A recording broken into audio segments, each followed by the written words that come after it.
काफी लोगों ने पीछे चर्चा करी कि भैया ऐसा है कि आईआरआईएस देना, जो कि एक इरानियन फ्रिगेट था, वो इंडियन ओशन की वाटर्स पे एक टॉर्पीडो अटैक के कारण उस पे 87 सेलर सवार थे, वो मारे गए, वो जहाज भी उड़ा दिया। तो इंडिया क्या कर रहा था?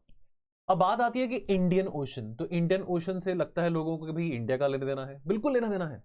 ये इंडियन ओशन रीजन इंडिया का बैकयार्ड है, इंडिया का स्फीयर ऑफ इन्फ्लुएंस है इंडियन ओशन रीजन, इसमें कोई दो राह ही नहीं है।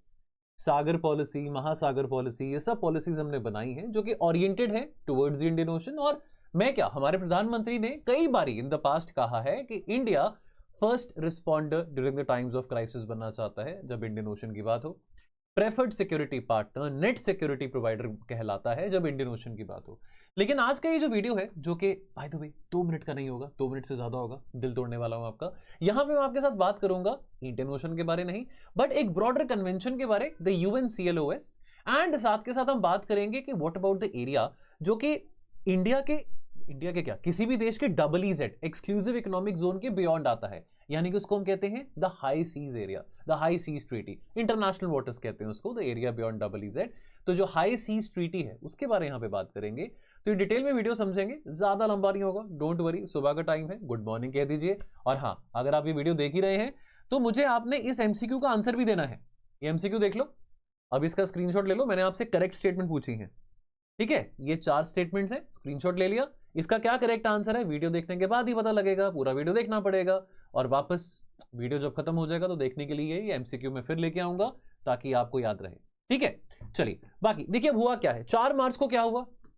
वर्ल्ड वॉर 2 के बाद पहली बार ऐसा हुआ, आफ्टर द वर्ल्ड वॉर 2 पहली बार ऐसा हुआ है कि एक टॉर्पीडो अटैक हुआ है। अमेरिका ने टॉर्पीडो अटैक किया Iranian worship, Iranian frigate IRIS देना के ऊपर। और इस पे 87 सोल्जर सवार थे। अब आपको पता है कि श्रीलंकन नेवी को भी ये अलर्ट रेस किया गया था। Sri Lankan navy, Sri Lankan coast guard वो तुरंत आए, उनको अलर्ट के कारण उनको इवैक्यूएट भी करवाया, जितने लोगों को अस्पताल लेके जा सकते थे लेके गए। ये इंसिडेंट कहाँ पे हुआ है? 40 नॉटिकल माइल्स साउथ ऑफ गौले। मैं इनफैक्ट श्रीलंका जनवरी के महीने में घूम के भी आया था, 10 दिन के लिए मैं श्रीलंका में था। गौले भी मैं होके आया था, बहुत ब्यूटीफुल जगह है बाय द वे। गौले में एक डच फोर्ट भी है, जरूर जब आप जाएंगे तो देख के आना, बड़ा प्यारा सा फोर्ट है वो। तो गौले में मैचेस भी होते हैं बाय द वे। तो 40 नॉटिकल माइल्स साउथ ऑफ गौले, राइट? अब यहाँ पे ये इंपैक्ट साइट है, ये जो वॉरशिप था, जो फ्रिगेट था आईआरआईएस देना, यहाँ पे ये अमेरिकन सबमरीन ने टॉर्पीडो अटैक लॉन्च किया इस शिप के ऊपर, ठीक। और हमको ये भी पता है कि भैया ये जो शिप था, ये जो जहाज था, इसमें जो सोल्जर्स तैनात थे, वो एक नेवल एक्सरसाइज किसने कंडक्ट करी थी? इंडिया ने कंडक्ट करी थी। क्या नाम था उसका? मिलन। और ये कहाँ हुई थी? ऑन द कोस्ट ऑफ, यहाँ विशाखापट्टनम में। विशाखापट्टनम से ये जो जहाज है, ये जो फ्रिगेट है, निकला था और यहाँ से जाता हुआ ये लगभग 40 nautical miles of the south of गाले, ये यहाँ पे ये इंपैक्ट होता है। और यहाँ पे जो नेवल एक्सरसाइज हुई थी, नेवल एक्सरसाइज में इन सेलर्स ने पार्टिसिपेट किया था। आपको ये भी बता दूं कि नेवल एक्सरसाइज थी, तो ये जो सारे के सारे सेलर्स थे इस फ्रिगेट में जो तैनात थे, उनके पास कोई ऐसे डिफेंसिव वेपन्स नहीं थे अपने आप को गार्ड करने के लिए, बिकॉज वो नेवल एक्सरसाइज के लिए आए थे। और नेवल एक्सरसाइज में आना एक पीस टाइम ऑपरेशन होता है, कोई वॉर टाइम ऑपरेशन नहीं होता है। ऑलराइट ना। और आपको ये भी पता हो कि मिलन एक्सरसाइज मल्टीलेटरल नेवल एक्सरसाइज है, कई सारे देश होते हैं पार्टिसिपेट करते हैं, कुछ देश होते हैं एज गेस्ट्स आते हैं, ऑब्जर्वर्स आते हैं।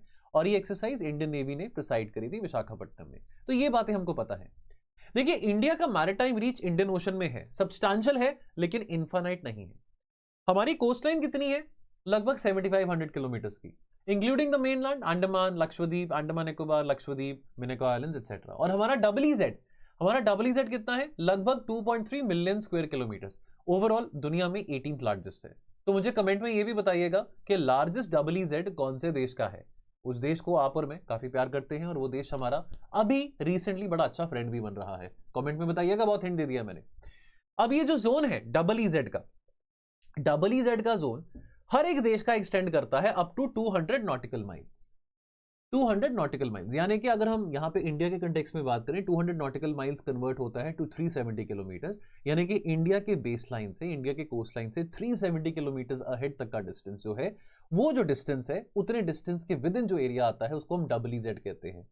और उस एरिया के अंदर हमारे पास, यानी कि उस कंट्री के पास, सॉवरेन कंट्री के पास सॉवरेन राइट्स है over natural resources like oil, gas, minerals and fish.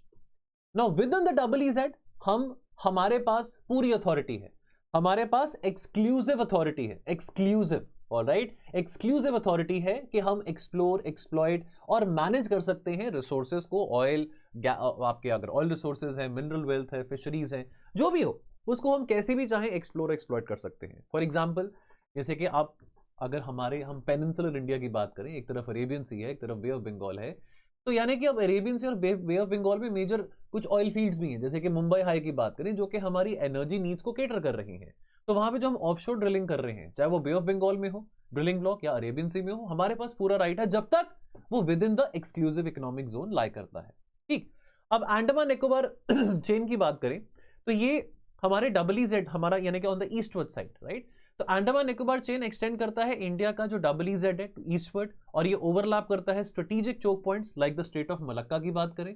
Straight of Hormuz एक बहुत इंपॉर्टेंट चोक पॉइंट है जो कि न्यूज में है। स्ट्रेट ऑफ मलक्का भी एक बहुत इंपॉर्टेंट चोक पॉइंट है जो इंडोनेशिया मलेशिया के बीच में आता है। लेकिन बाकी जो कंट्रीज हैं, बाकी कंट्रीज जो हैं उनके पास they also retain freedom of navigation, overflight and laying submarine cables in the EEZ. लेकिन कंडीशन ये है, as long as these member countries and their navies or their merchant vessels, they are not interfering हमारी economic activities के साथ। Please इस point को note कर लीजिए, इंपॉर्टेंट बातें हैं। प्रीलिम से पहले UNCLOS से पक्का ही पक्का क्वेश्चन प्रीलिम्स में आएगा, 2 नंबर सिक्योर कर लो। UNCLOS से रिलेटेड कोई भी बात आपको कहीं और देखने की जरूरत नहीं है, ये मेरा दावा है, ये मेरी गारंटी है। Now where do the high seas start in the Indian Ocean? Beyond the EEZ आपका एरिया आता है हाई सीज का, जहां पे किसी भी कंट्री की कोई सॉवरेनिटी नहीं है। No country has sovereignty. हमारा जो टेरिटोरियल सी है, इंडिया का जो टेरिटोरियल सी है, वो एक्सटेंड करता है 12 nautical miles from the coast, right, यानी कि लगभग अगर उसको किलोमीटर्स में कन्वर्ट करो 22 किलोमीटर्स होता है। देन टेरिटोरियल सी के बाद एरिया आता है कॉन्टिग्युअस जोन का, वो एक्सटेंड करता है अप टू 24 नॉटिकल माइल्स, और इस एरिया के अंदर जो भी कस्टम, इमिग्रेशन और सैनिटेशन लॉज हैं वो इन्फोर्स किए जाते हैं। हमारी जुरिस्डिक्शन देखो, हमारी स्ट्रेटेजिक, हमारे लिए और इंडियन ओशन के लिए, दोनों के लिए इंडिया बहुत स्ट्रेटेजिक है। इंडियन ओशन के लिए हम स्ट्रेटेजिक है, हमारे लिए इंडियन ओशन स्ट्रेटेजिक है। लेकिन हमारी जो जुरिस्डिक्शन है, हमारे मैरिटाइम लॉज की जुरिस्डिक्शन जो है, या UNCLOS की जो कन्वेंशन भी है, जो आगे आपको बताने वाला हूं, वो पूरे इंडियन ओशन को कवर नहीं, यानी कि इंडिया की जुरिस्डिक्शन और UNCLOS की jurisdiction vis-a-vis India is not covering the entire Indian Ocean. Alright, international waters यानी कि वो एरिया जो कि बियॉन्ड 200 नॉटिकल माइल्स जो है, यानी कि बियॉन्ड EEZ है, that is what we call as the high seas area. यानी कि यहां पे सारे कंट्रीज, कोई भी कंट्री हो, कोई भी हो, नॉर्थ कोरिया हो, कोई भी हो, अमेरिका हो, यूके हो, फ्रांस हो, नॉर्थ कोरिया हो, ईरान हो, all the countries they enjoy freedom, freedom of navigation, freedom of fishing, freedom of any kind of research activity, resource extraction from the sea bed. लेकिन किंतु परंतु इसको regulate करा जाता है इंटरनेशनल बॉडीज के द्वारा। कोई भी state, no state can claim ownership, ensuring open access for trade and military movements। यानी कि जो एरिया बियॉन्ड द EEZ है, उस एरिया के बियॉन्ड कोई जो एरिया हाई सीज कहलाया जाता है, वहां पे कोई भी एक कंट्री सॉवरेन कंट्री हो, कोई भी हो, वो ये नहीं कह सकती कि मेरी जगह है वो। नोबडी कैन क्लेम, वो सबके लिए है। अब जो IRIS देना, वो इंडिया के EEZ के अंदर भी नहीं था, इंडिया के टेरिटोरियल सी के अंदर भी नहीं था, इंडिया के कॉन्टिग्युअस जोन के अंदर भी नहीं था। वो जो एरिया था जहां पे, जिस एरिया में IRIS देना सेल कर रहा था, technically that was with in Sri Lanka का EEZ, बिकॉज श्रीलंका के 40 नॉटिकल माइल्स जो गाले है, श्रीलंका में है, साउदर्न पार्ट ऑफ श्रीलंका, गौले से 40 नॉटिकल माइल्स अवे पे ये घटना हुई थी। यानी कि वो श्रीलंका के EEZ के अंदर था, ऑलराइट। और but this was treated as international for navigation purposes, which allowed America to strike under the freedom of the seas principle. Now, अब though it was attacked in international waters, ये जो strike हुआ था, that took place in India's strategic backyard, जो कि India का sphere of influence है। अब यहां पे कोई लीगल रिस्पॉन्सिबिलिटी नहीं बनती इंडिया के ऊपर, लेकिन कुछ लोगों ने सवाल उठाया, और बिल्कुल सही सवाल उठाया, कि भैया हम अपनी सॉफ्ट पावर का क्या कर रहे हैं, हम अपनी सॉफ्ट पावर को इतना केयरफुली और डिप्लोमेटिकली क्यों कल्टिवेट कर रहे हैं। हमारे वांटेज पॉइंट से ये एक अनफ्रेंडली एक्ट था, क्योंकि हमारे, चलो EEZ के विदिन नहीं हुआ, लेकिन श्रीलंका के EEZ के विदिन तो हुआ ना। और again Indian Ocean region strategically हमारे लिए बहुत इंपॉर्टेंट है। भूल जाओ उन बातों को कि WZ हमारा कितना किलोमीटर है, कितना नॉटिकल माइल्स है, लेकिन हमारे लिए इंडियन ओशन बहुत स्ट्रेटेजिक है। और कहीं ना कहीं यहाँ पे जो सवाल उठाए गए थे वो भी वाजिब थे। ध्रुव राठी का वीडियो भी आया था एक, जो कि बहुत, ध्रुव राठी की वीडियोस पे काफी सारे कमेंट्स आते हैं, व्यूज आते हैं। उन्होंने भी ये बात उठाई थी कि ये जो घटना हुई है ये इंडिया की डिप्लोमेसी को अंडरमाइन कर रही है। ऑलराइट, नाउ अगेन यहाँ पे जो हमारे रीजनल मैरिटाइम लीडरशिप एम्बिशंस हैं वो भी सवाल में उठते हैं कि अगर इंडिया की विसिनिटी पे, चलो मैं कहता हूं कि हमारी WZ पे नहीं हो लेकिन हमारी विसिनिटी पे हो, मैं ये नहीं कह रहा कि इंडियन ओशन इंडिया का है, बिल्कुल नहीं कह रहे, लेकिन ये जो हुआ है इंडियन ओशन में हुआ है, इंडिया के WZ के बिल्कुल किनारे पे हुआ है, दिस रेजेस सम क्वेश्चन। अब यहां पे बात करेंगे UNCLOS के बारे। तो ये क्या है? कॉम्प्रिहेंसिव इंटरनेशनल कानून है जो कि ले डाउन करता है broader frameworks for the legitimate behaviour on and the use of seas and oceans everywhere. ये डिफाइन करता है कि कंट्रीज की क्या राइट्स रहेंगे, क्या ड्यूटीज रहेंगे regarding the activities in the oceans, and also जो भी मुद्दे हैं addressing issues such as sovereignty, the passage rights, the innocent passage rights, the rights of exclusive economic zone, ये सब कुछ वहां पे मेंशन करता है। Demarcation of the territorial waters and the EEZ, they are a result of the UNCLOS. Territorial sea, as per the UNCLOS, ये क्या है? Area extending up to 12 nautical miles from country's coastline. उस country के पास, यानी कि हर एक कंट्री के पास फुल सॉवरेनिटी है ओवर द वाटर्स जो कि उसके टेरिटोरियल सी के विदन आता है। And as per the UNCLOS, जो EEZ है ऑफ अ कंट्री वो कितना होता है? 200 kilometres from the coast line, यानी कि 370 किलोमीटर्स, 200 नॉटिकल माइल्स यानी कि 370 किलोमीटर्स। आपका एक्सक्लूसिव राइट है कि आप विद इन द EEZ जो रिसोर्सेज हैं, जो मिनरल वेल्थ है, फिशरीज है, उसको कैसे यूज करें, एक्सप्लोर करें, एक्सप्लॉइट करें, आपका राइट है। तो यानी कि ये कन्वेंशन जनरल प्रिंसिपल्स को सेट करता है कि कैसे इक्विटेबली आप एक्सेस कर सकते हो और यूज कर सकते हो ओशन रिसोर्सेज को, at the same time responsibly protecting and conserving the maritime ecology as well. लेकिन UNCLOS ये स्पेसिफाई नहीं करता कि how these objectives have to be achieved. तो यहां पे आपका हाई सीज ट्रीटी का जो मैकेनिज्म है किक इन करता है। ठीक है, वंस अगेन यहां पे मैप देख लेते हैं। तो इंडिया का EEZ, इंडिया के हमारा यहां पे अगर हमारा EEZ है, यहां पे आपका पोर्ट ग्वाले आता है, तो ये इंडिया के EEZ से बाहर ही हुआ है जो घटना घटी है। बट अगेन मैं रिपीट करूंगा, with in the Sri Lanka EEZ हुआ है। अब ऑफ कोर्स अब यहां पे इंडियन ओशन की बात आती है, तो मैं बार से फिर से रिपीट कर रहा हूं कि यहां पे हमारे रीजनल मैरिटाइम एस्पिरेशंस की क्रेडिबिलिटी में भी क्वेश्चन आता है। और एक बात बता दूं, इंडिया का अमेरिका के साथ लिमोआ अग्रीमेंट भी है, logistic exchange memorandum of agreement भी है, जहां पे हम जो यूएस के नेवल शिप्स हैं या हमारी अगर इंडिया के नेवल शिप्स हैं, एक दूसरे के पोर्ट्स पे चाहे रिफ्यूलिंग कर सकते हैं, एक दूसरे के पोर्ट्स पे चाहे अपने जहाज को, अपने शिप्स को, अपने सबमरीन्स को मेंटेनेंस एंड रिपेयर पर्पस के लिए भी दे सकते हैं। तो हमको बहुत केयरफुली यहाँ पे अपनी डिप्लोमेसी को यूज करना पड़ेगा, हमको बहुत कैलिब्रेट करना पड़ेगा अपनी डिप्लोमेसी को, और हमारी स्ट्रेटेजिक ऑटोनॉमी भी यहाँ पे एक्सरसाइज की जा रही है, और हमारी डिस्क्रिशन यहाँ पे चेक में भी रखी जा रही है। हमारी discretion would be checked, our discretion and our strategic autonomy would also be tested, rather I would say, because we don't want कि कोई भी एक्शन हमारे द्वारा ऐसा हो जो कि एंटी इरानियन दिखाई दे, because Iran has been a good friend of ours and also we have been doing a lot of trade from Iran. Not to forget the eye candy in the Persian Gulf in the straight of Hormuz for us is the Chabahar port. उसके बारे में फिर बात करेंगे। तो UNCLOS में कोई explicit provisions नहीं है जो कि रेगुलेट करता है the conduct of belligerent parties during the armed conflicts. इसका प्राइमरी फोकस क्या है? पीस टाइम गवर्नेंस पे है। और अमेरिका सिग्नेटरी नहीं है UNCLOS का, ये भी बता दूं। इंडिया ने कन्वेंशन को साइन किया था दिसंबर 1982 में और फॉर्मली रैटिफाई किया था जून 1995 में। अब जो हाई सीज ट्रीटी है इसको भी सुनते जाओ।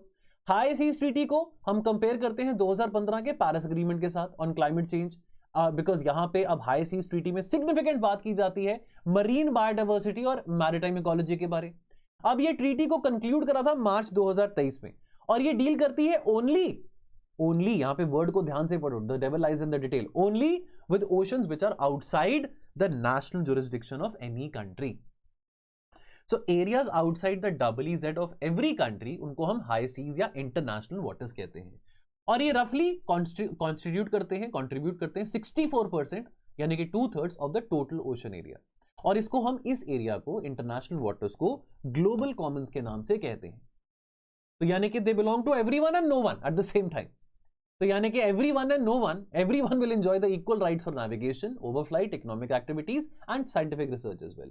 Objectives हाई सीज ट्रीटी के 4 हैं.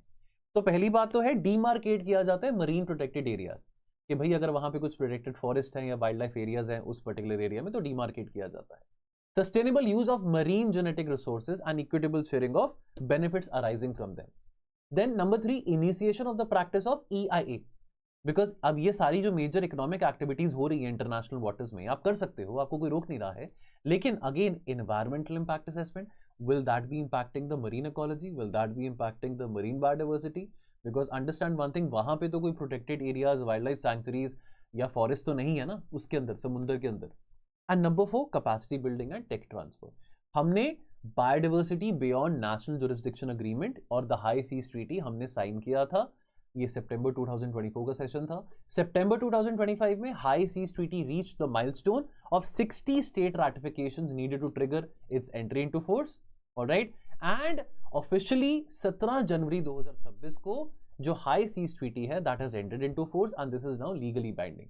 तो सरकारों को, the governments, they have to now accelerate the implementation and also complete the ratifying process, ताकि हम ग्लोबल कॉमन्स की बात आ रही है, इंटरनेशनल वाटर को ग्लोबल कॉमन्स हम कह रहे हैं, तो देयरफॉर ग्लोबल कॉमन्स की जो प्रोटेक्शन है वो भी इंटरनेशनल कम्युनिटी की रिस्पॉन्सिबिलिटी है.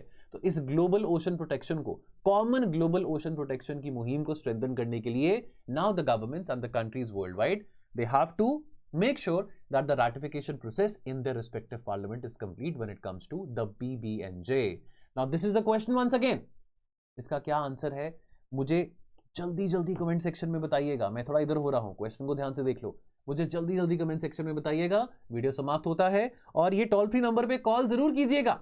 हम कई सारे कोर्स प्रीलिम्स के लेके आए हुए हैं. हमारा पॉपुलर रैपिड रिवीजन प्रोग्राम भी चल रहा है. मुझे और हमारी टीम को आपका इंतजार है. धन्यवाद. Thank you.